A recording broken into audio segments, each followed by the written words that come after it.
dollar rebound. For more, we're joined by Treasurer Josh Frydenberg from Melbourne. Treasurer, good morning to you. A few reasons to smile this morning. Good morning, Sylvia. Well, Queensland tourism businesses have got a great Christmas present this morning with the reopening of Queensland borders. This is good news for Queensland. It's good news for Australia's economy.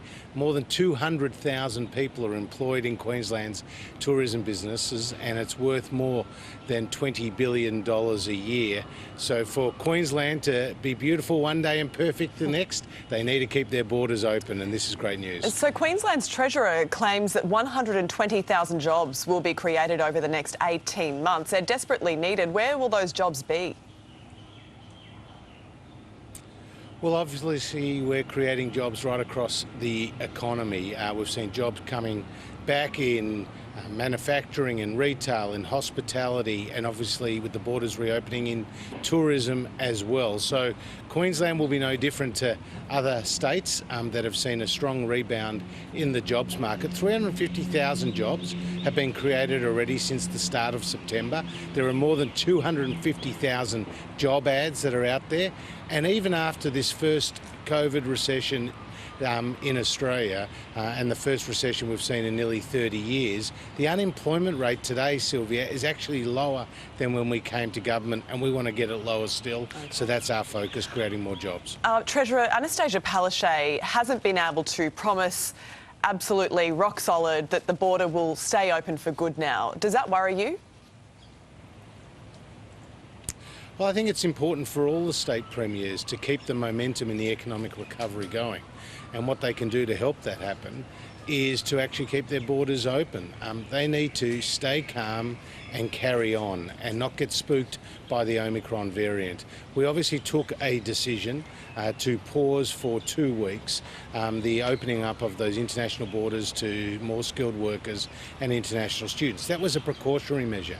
But what we've seen early on with the Omicron variant is that it is transmissible, but the suggestion is it's probably less severe than other variants. And this is encouraging news, and we've already seen right across the country that people are getting on with their lives even though the virus is in the community. And there's been a reduction in hospitalisations, a reduction in deaths, and that's because the vaccine has been a very effective defence against the virus.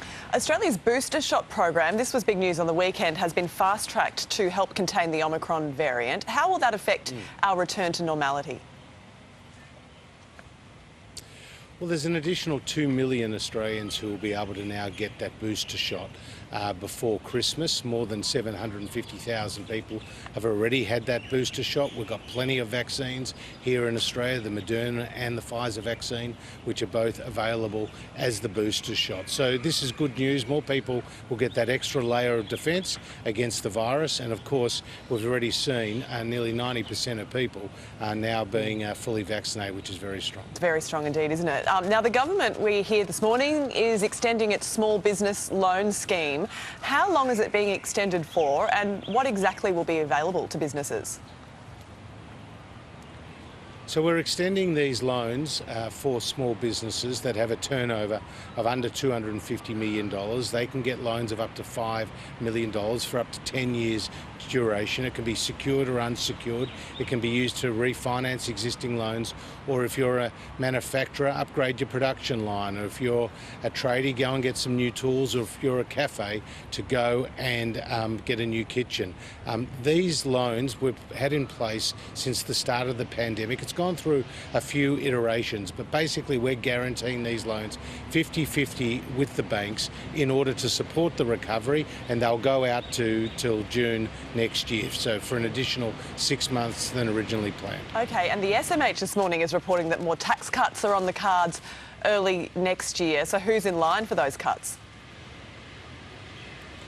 Well, I'm not going to add to that speculation around the budget, which is scheduled for the end of March next year. But as you know, Sylvia, we've sought to cut taxes at every opportunity for the Australian people, and we've delivered that. We saw in the September quarter alone more than $10 billion in tax relief go to more than 11 million Australians.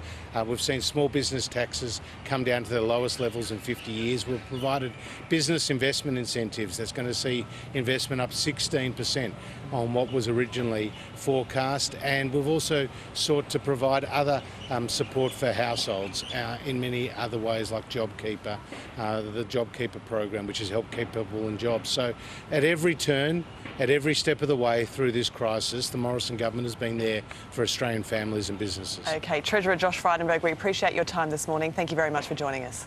A major police